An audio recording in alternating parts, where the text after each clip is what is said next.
নমস্কার, শিপ্রা টিউটোরিয়াল চ্যানেলে সবাইকে তোমাদের স্বাগত জানাই।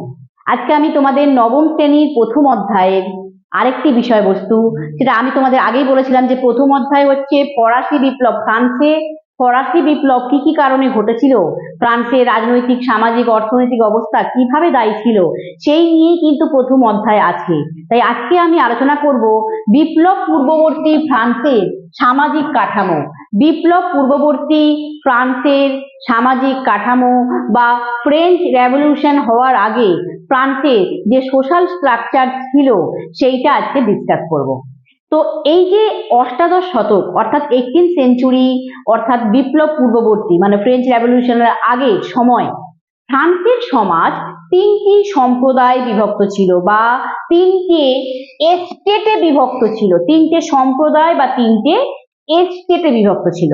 তো সেই প্রথম এস্টেট, তার মধ্যে ছিল যাজক সম্প্রদায়। প্রথম এস্টেট বা প্রথম সম্প্রদায় ছিল যাজক সম্প্রদায়। যাজক মানে হচ্ছে পুরোহিত বা প্রেইস্ট। এই যাজকরা এরা কিন্তু সমাজে খুব প্রভাবশালী ছিল, খুব পাওয়ারফুল ছিল সোসাইটিতে, এবং এরা কিন্তু বিভিন্ন রাজনৈতিক এবং বিচার বিভাগীয় বিভিন্ন সুবিধা ভোগ করত। মানে এরা নানা রকম পলিটিক্যাল এবং জুডিশিয়াল নানা রকম যে বেনিফিট, যে সুবিধাগুলো, সেগুলো কিন্তু এরা ভোগ করত। কারা? এই যাজকরা। আর এরা কিন্তু ফ্রান্সে তো এত রকম নিয়ম চালু ছিল, আইন চালু ছিল, কিন্তু সেটা আমি তোমাদের আগের দিনও বলেছিলাম, প্রায় 400 রকমের আইন চালু ছিল, কিন্তু যাজকদের উপরে কিন্তু কোনো সেভাবে আইন ছিল না। যাজকরা কোনো আইন তাদেরকে মানতে হতো না, কোনো ল বা রুলস রেগুলেশন মেনে কিন্তু এই প্রেইস্টদের চলতে হতো না। এরা এতটাই সমাজে প্রভাবশালী বা প্রতিপত্তিশালী ছিল বা পাওয়ারফুল ছিল। আর এরা গ্রামে থাকলে বা শহরে থাকলে সেখানে সম্পত্তি, প্রপার্টি তারা কিন্তু ভোগ করত। মালিকানা, সম্পত্তি যে মালিকানা, তারা কিন্তু ভোগ করত। কিন্তু তাদের কোনো সেভাবে কর দিতে হতো না। রাজাকে কোনো কর বা কোনো ট্যাক্স সেভাবে পেমেন্ট করতে হতো না। শুধুমাত্র কন্ট্রাক্ট অফ পেইসি নামক একটা চুক্তি রাজার সঙ্গে এই যাজকরা করতো। করে তারা একটা স্বেচ্ছায় কর দেওয়া মানে নিজের ইচ্ছায় তারা রাজাকে একটা ট্যাক্স দিত, তারা যে সম্পত্তি ভোগ করতো সেই সম্পত্তির মালিকানার জন্য। তো সেই স্বেচ্ছা কর বা ভলেন্টারি ট্যাক্স পেমেন্ট, সেই জিনিসটা কিন্তু ওই কন্ট্রাক্ট অফ পেইসি চুক্তির মাধ্যমে রাজার সঙ্গে তারা কিন্তু এই কর দিত। এই যাজক সম্প্রদায় বা ফার্স্ট এস্টেটের অন্তর্ভুক্ত এরা এই করটা রাজাকে দিত। এছাড়া কিন্তু কোনো কর তাদের দিতে হতো না। তাদের কিন্তু সমস্ত ট্যাক্স থেকে তাদেরকে ছাড় দিতেন রাজারা। তো এতটাই সমাজে এরা প্রভাবশালী ছিলেন। আর এই যাজক সম্প্রদায় এরা কিন্তু দুটো ভাগে বিভক্ত ছিল। প্রেইস্টরা, উচ্চতর যাজক, আপার যাজক প্রেইস্ট যারা ছিল, আর নিম্নতর যাজক। তো উচ্চতর যাজক এবং নিম্নতর যাজক। উচ্চতর যাজক বলতে যাদেরকে বোঝায়, যারা হচ্ছে তোমার মানে আপার কাস্টে আছে, মানে চার্চে যারা আর কি বিভিন্ন আর্চ বিশপ, তাদেরকে বলা হতো উচ্চতর যাজক। আর্চ বিশপ এদেরকে বলা হতো উচ্চতর যাজক। মানে এরা যত রকম চার্চ ছিল সেই চার্চে পরিচালনা করা, সেটাকে তত্ত্বাবধায়ক বাকে বলে।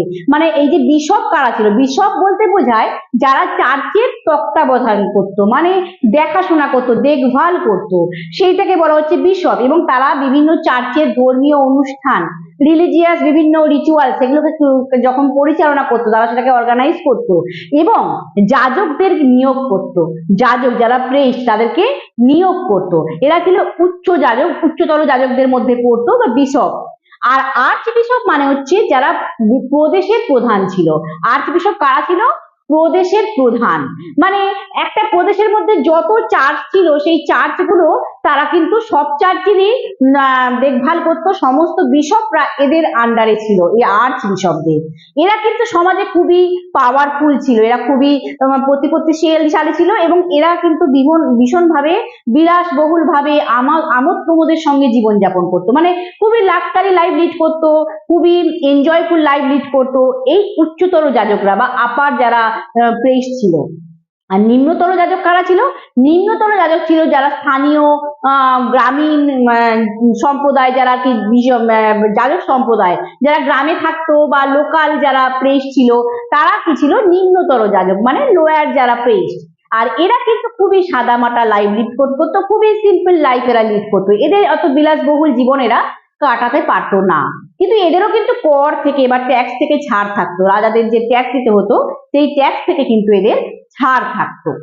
এটা হচ্ছে প্রথম স্টেট। এই প্রথম স্টেটের মধ্যে এই যে যাজক সম্প্রদায়, এরা ফ্রান্সের জনগণের মধ্যে প্রায় 1,20,000 জনগণ এটা ছিল এই প্রথম স্টেট বা প্রথম সম্প্রদায়ের অন্তর্ভুক্ত। 1,20,000 এই মানে এতজন জনসংখ্যা বা এতজন ফ্রেঞ্চ পিপল, এরা কিন্তু এই প্রথম স্টেট বা ফার্স্ট স্টেট বা প্রথম সম্প্রদায়ের অন্তর্ভুক্ত ছিল। এটা গেল প্রথম স্টেটের কথা। এবার আসবো দ্বিতীয় স্টেট। দ্বিতীয় স্টেটে কারা ছিল? দ্বিতীয় স্টেটে ছিল অভিজাতরা। দ্বিতীয় স্টেটে কারা ছিল? অভিজাতরা।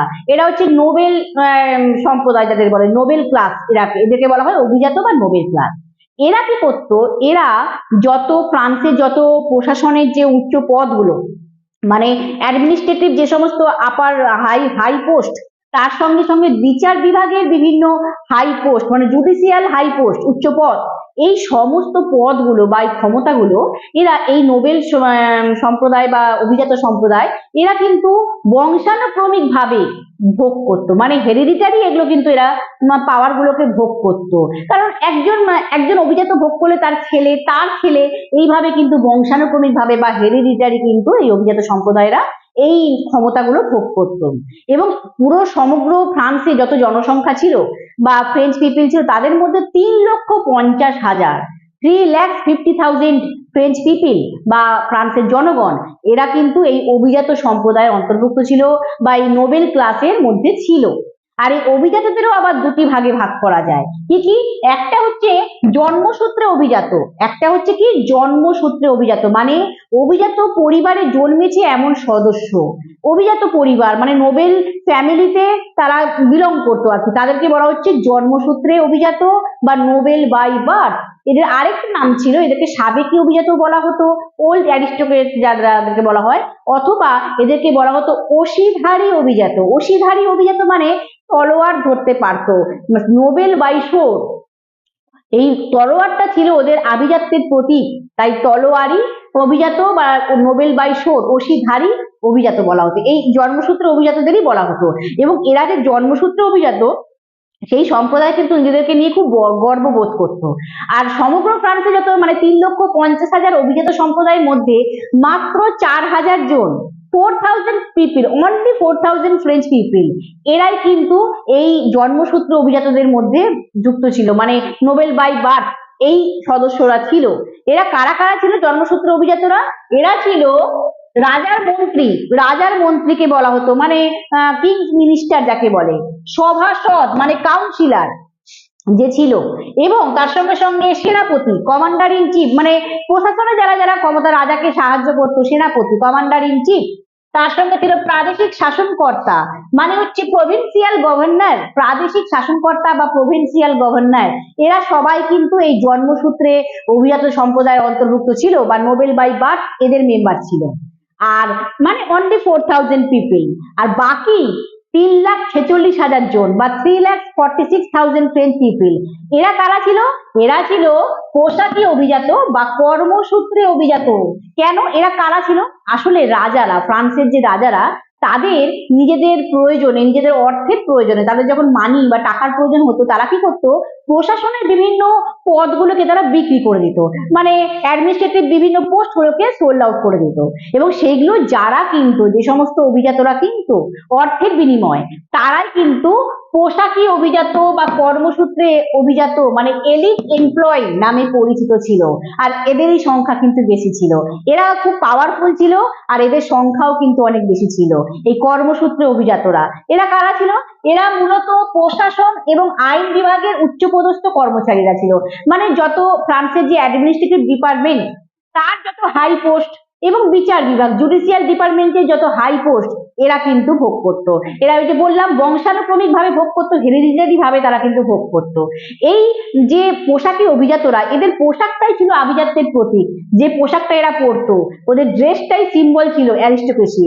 এই পোশাকি অভিজাতরা এরা কিন্তু রাজারই সভাসদ ছিল, তাই রাজার পাশাপাশি কাজ করতো, তাই জন্য এরা কিন্তু মানে রাজার প্রশাসনে কাজ করতো, তাই জন্য এরা কিন্তু বিশেষ ভাতা মানে একটা এক্সট্রা যে অ্যালোয়েন্স যাকে বলে সেটা পেতো, পেনশন পেতো, তার সঙ্গে সঙ্গে পুরস্কার পেতো, অ্যাওয়ার্ড পেতো, এগুলো কিন্তু এরা ভোগ করতো। কারা?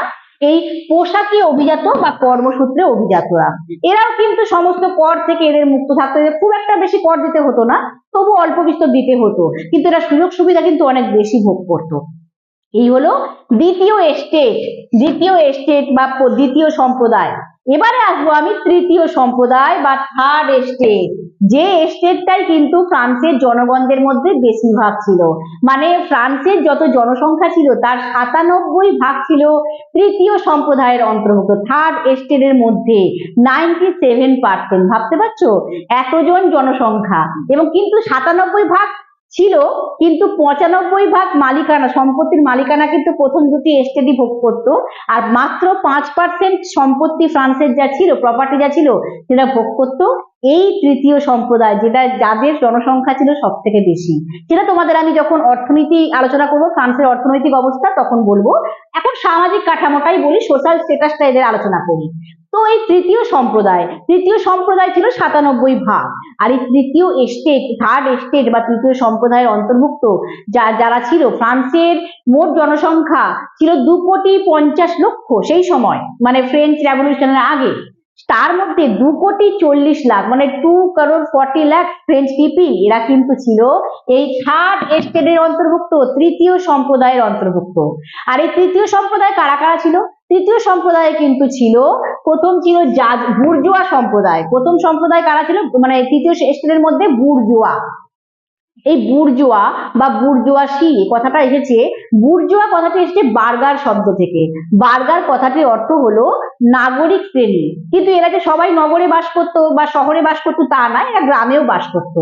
আর এই বুর্জোয়ারা এরা কিন্তু ফরাসি বিপ্লব যখন হয়েছিল, অনেক জনসংখ্যায় অনেকে মিলে কিন্তু এই ফরাসি বিপ্লবে অংশগ্রহণ করেছিল। ফ্রেঞ্চ রেভলিউশনের সময় এদের পার্টিসিপেশন অনেকটা বেশি ছিল, মেজর পার্টে ছিল এই বুর্জোয়ারা। আর এই বুর্জোয়ারা কারা কারা ছিল? বুর্জোয়াদেরও আবার তিনটি ভাগে বিভক্ত ছিল এরা। এক হচ্ছে উচ্চ বুর্জোয়া, আপার বুর্জোয়া। আপার বুর্জোয়া কারা ছিল? বিভিন্ন বণিক, মার্চেন্টরা, শিল্পপতি, ইন্ডাস্ট্রিয়ালিস্ট, তারপর জাহাজের মালিক, শিপ ওনার, বা কোনো ব্যাংকার, ব্যাংকের মালিক, এরা ছিল উচ্চ বুর্জোয়া। এদের কাছে প্রচুর টাকা পয়সা ছিল, প্রচুর অর্থ ছিল এদের, কিন্তু সমাজে কোনো প্রতিপত্তি ছিল না, সেভাবে কিন্তু এদের সোশ্যাল প্রেস্টিজ খুব একটা ছিল না। কাদের? এই উচ্চ বুর্জোয়া বা আপার বুর্জোয়াদের। তারপরে ছিল মধ্য বুর্জোয়া, মিডিল যারা বুর্জোয়া ছিল, এরা কারা ছিল? এরা ছিল বিভিন্ন শিক্ষক, সমাজে যারা শিক্ষক বা টিচার ছিল, আইনজীবী, লয়ার, শিল্পী, আর্টিস্ট। হ্যাঁ, এরা প্রত্যেকে ছিল সবাই কিন্তু মধ্য বুর্জোয়ার মধ্যে, মানে মিডিল বুর্জোয়া ছিল এরা। আর আরেকটা ছিল নিম্ন বুর্জোয়া, লোয়ার বুর্জোয়া। এরা কারা ছিল? এরা ছিল দোকানদার, কারিগর, মানে যারা মেকানিক ছিল বা শপ ওনার, এদেরকে বলা হতো নিম্ন বুর্জোয়ার অন্তর্ভুক্ত ছিল। এই বুর্জোয়া সম্প্রদায় এরা কিন্তু ফ্রান্সের ফরাসি বিপ্লব ঘটার সময় যথেষ্ট ভাবে অংশগ্রহণ করেছিল বা পার্টিসিপেট করেছিল। এই বুর্জোয়া সম্প্রদায় পরে ছিল কৃষক সম্প্রদায়। ফরাসি বিপ্লবের আগে ফ্রান্স ছিল কৃষি নির্ভর দেশ, মানে এগ্রিকালচারাল বেস ইকোনমি ছিল আর কি ফ্রান্সে। কৃষিকাজে মেন অর্থনীতির মূল বিষয় ছিল, ইকোনমি চলতো কিন্তু এই এগ্রিকালচারের মাধ্যমে। তাই ফ্রান্সের জনগণের 80% মানুষ, 80% মানুষ ছিল কিন্তু কৃষক, ফার্মার। আর এই কৃষকদের মধ্যে এবং প্রতি 100 জনের মধ্যে 5 জন কিন্তু আবার ভাগ চাষি ছিল। এই ভাগ চাষি বলছি ভূমিদাস ছিল, সেটা আলোচনা করছি। কৃষকরা আবার কতগুলো ভাগে বিভক্ত ছিল, মানে স্বাধীন কৃষক। কৃষক ছিল প্রথম হচ্ছে স্বাধীন কৃষক, যারা ইন্ডিপেন্ডেন্ট ফার্মার। এরা কারা? এদের কাছে সম্পত্তি ছিল, মানে জমি ছিল নির্দিষ্ট পরিমাণ, একটা বড় পরিমাণ জমির মালিক এরা থাকতো, এবং সেই জমিতে নিজেরা চাষাবাদ করতো। তার যে ফসল হতো সেই ফসলের ভাগটা পুরোটাই এরা ভোগ করতো, মানে যা কিছু ক্রপ প্রোডাকশন হতো সেটা পুরোপুরি প্রফিটটা এই স্বাধীন কৃষকরা নিজেরাই ভোগ করতো, ইন্ডিপেন্ডেন্ট ফার্মাররা। এবং তাদের জমিতে কিভাবে উন্নত ফসল ফলাবে সেই জিনিসগুলো কিন্তু এরাই নিজেরাই দেখভাল করতো, এই স্বাধীন কৃষকরা। তাই এরা ছিল ইন্ডিপেন্ডেন্ট ফার্মার। তারপর ছিল প্রান্তিক স্বাধীন কৃষক। প্রান্তিক স্বাধীন কৃষক মানে মার্জিনাল ইন্ডিপেন্ডেন্ট ফার্মার। এরা কারা? এদের কাছে কিছুটা পরিমাণ জমির মালিকানা এদের ছিল, বেশি প্রপার্টি এদের ছিল না, অল্প জমিতে চাষ করতো।